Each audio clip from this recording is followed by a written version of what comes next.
8h, 9h. Europe 1 matin. 7h12 sur Europe 1. Dimitri Pavlenko, vous recevez ce matin la déléguée générale de l'association SOS Éducation. Bonjour Sophie Audugé. Bonjour. Bienvenue sur Europe 1. Alors, par une lettre aux enseignants, Gabriel Attal a présenté hier les mesures de son choc des savoirs, qui se veut un peu le coup de talon au fond de la piscine pour remonter vers la surface après la publication des résultats de l'enquête PISA 2022. On va prendre du temps, on va regarder un peu ce qu'il y a dans cette enquête. L'OCDE constate une baisse inédite des performances des élèves, un peu partout dans le monde d'ailleurs. La France, malheureusement, ne fait pas exception. Avant de parler des réformes dévoilées par Gabriel Attal, Sophie Audugé, qu'est-ce que vous retenez, vous, chez SOS Éducation, des résultats de PISA? Je pense que c'est important de démarrer par là. Oui, absolument, parce qu'effectivement, ça a été un peu occulté. Je pense que c'était aussi l'objectif de Gabriel Attal par ses annonces le même jour, quasiment à la même heure. C'est quand même une déculottée historique pour la France. Une chute... qui n'a pas été comparable dans les 2 décennies, donc les 20 années de l'existence de PISA. C'est qu'entre deux enquêtes, la dernière c'était 2020, 2018, en fait c'est tous les 3 ans, mais là ça a été 4 ans du fait du Covid. Voilà, et là donc, le décrochage est le plus fort entre deux enquêtes. Ça n'a jamais été constaté depuis la création de l'étude PISA. Donc c'est 21 points que nous perdons en mathématiques et 19 points en français.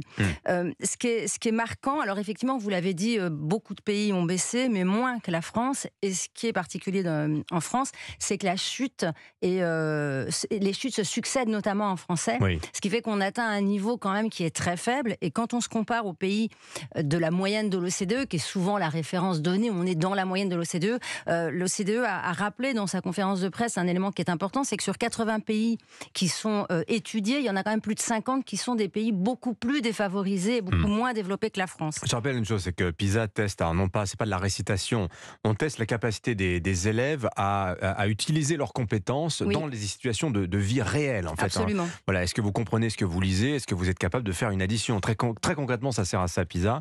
Un point qui est intéressant, c'est ce que souligne notamment à propos de la France, PISA, le climat disciplinaire préoccupant. On voit qu'on a 40% des petits Français, des élèves français qui déclarent que leur temps d'apprentissage est réduit parce que le prof doit attendre longtemps que la classe se calme. Vous avez un élève sur 2 qui se plaint justement du bruit et de l'impossibilité d'avoir cours, tout simplement. Absolument, vous avez raison. Alors c'est pas nouveau ça, c'est depuis 2018 déjà qu'on avait ces données-là.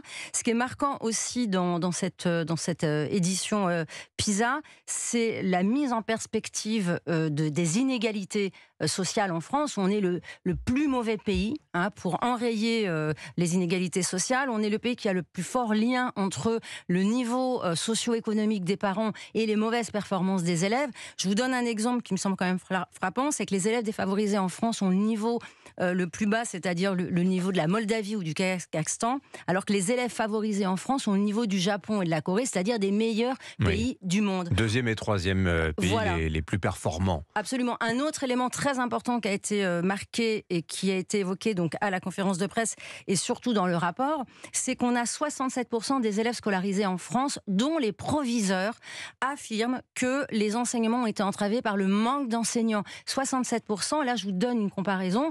La moyenne de l'OCDE, c'est 17%. Donc là, il y a véritablement un mal français. Et pire que cela, 30% des élèves scolarisés en France, on constate que les enseignements sont dispensés par des professeurs soit qui sont inadéquats, soit qui ne sont pas assez performants. Alors justement, venons-en à la situation. Vous parlez des profs, il n'y en a pas assez. Ils ne sont pas souvent suffisamment qualifiés Absolument. pour enseigner ce qu'ils sont censés enseigner.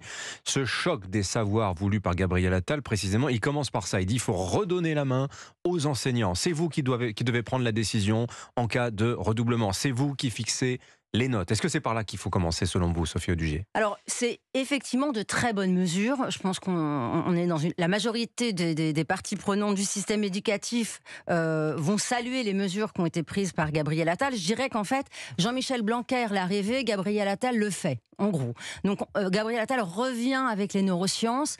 C'est peut-être un peu diffus pour nos auditeurs, mais en fait, tout Qu'est-ce qui a changé entre les deux? Pourquoi lui fait ce que Jean-Michel Blanquer voulait faire et n'a pas fait finalement? Alors déjà, il y a Pap Ndiaye qui est passé entre les deux. C'est-à-dire, ce qu'on peut quand même noter, Vous notez un retour de la volonté politique, c'est ça? On note surtout un message un peu plus clair. Il faut quand même rappeler qu'Emmanuel Macron n'a jamais présenté de politique éducative précise quand il s'est présenté au présidentiel. C'est le seul qui s'est présenté sans programme pour l'école. Donc là, on a le sentiment que Gabriel Attal représente cette figure d'un programme clair pour l'école où on revient aux fondamentaux, même s'il a une communication dont on peut dire qu'elle est excellente parce qu'il a une façon d'aborder les choses. C'est-à-dire qu'il ne va pas dire Alors ça plaît beaucoup à la droite, pas du tout à la gauche. Je précise, il y a vraiment une ligne de partage des eaux idéologique assez frappante autour des annonces présentées hier. Alors vous avez raison et c'est assez intéressant parce que si vous voulez, moi j'ai fait un parallèle par exemple avec le secteur de la police où on voit que les syndicats de la police sont beaucoup plus concrets. Ils défendent quand même les propositions politiques qui vont dans le bon sens pour le meilleur exercice de leur métier. Et c'est pas du tout ce qu'on constate au niveau de l'école. On constate encore des syndicats qui sont complètement dans la critique systématique et même à l'encontre de leur intérêt. Mais là, Sophie Audugé, ça c'est la tambouille politique de l'école, j'ai envie de vous dire, mais les parents qui nous écoutent aujourd'hui sur Europe 1, eux, par exemple, ils voient qu'il y a cette idée de groupe de niveau au collège. On va mettre les bons élèves entre eux pour qu'ils aillent toujours plus loin, les mauvais élèves entre eux pour qu'ils se serrent les coudes et qu'ils apprennent. Alors évidemment, on va dire oui, mais ça y est, ils sont en train de... l'égalitarisme à l'école, c'est fini. Vous en pensez quoi, vous, chez Socio Éducation? C'est une bonne idée, ces groupes de niveau? C'est une très bonne idée, c'est évidemment une très bonne idée, et je dirais que Gabriel Attal l'a présenté de la manière que ce soit efficace, puisque et là encore, l'expérience que nous donne l'étude de l'OCDE est intéressante, c'est-à-dire qu'on sait que c'est une mesure qui fonctionne très bien à partir du moment où elle est limitée à quelques matières. Et c'est bien ce que s'est engagé à faire Gabriel Attal, c'est-à-dire qu'il limitera les groupes de niveau en mathématiques et en français. Et ça, c'est un élément de la réussite des groupes de niveau. Autre élément important, mettre des passerelles, c'est-à-dire permettre aux élèves qui sont dans un des groupes de passer dans l'autre groupe ou de redescendre. Voilà, exactement. Donc ça, c'est également un élément important. Ce qu'il faut préciser aussi, c'est que ça n'a de sens qu'à partir du moment où on a des enseignants, qu'on a des enseignants formés, et notamment qu'on a des enseignants formés au soutien et à des pédagogies adaptées à la prise en charge d'élèves qui sont plus en difficulté.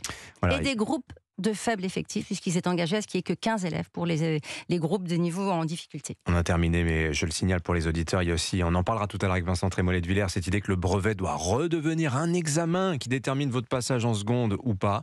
Voilà, ça c'est intéressant. La méthode Singapour en maths, on aura l'occasion d'en reparler toute la matinée sur Europe 1. Merci Sophie Audugé d'être venue nous voir sur Europe 1 ce matin. Je rappelle que vous êtes la déléguée générale de l'association SOS Éducation. Bonne journée à vous. Merci.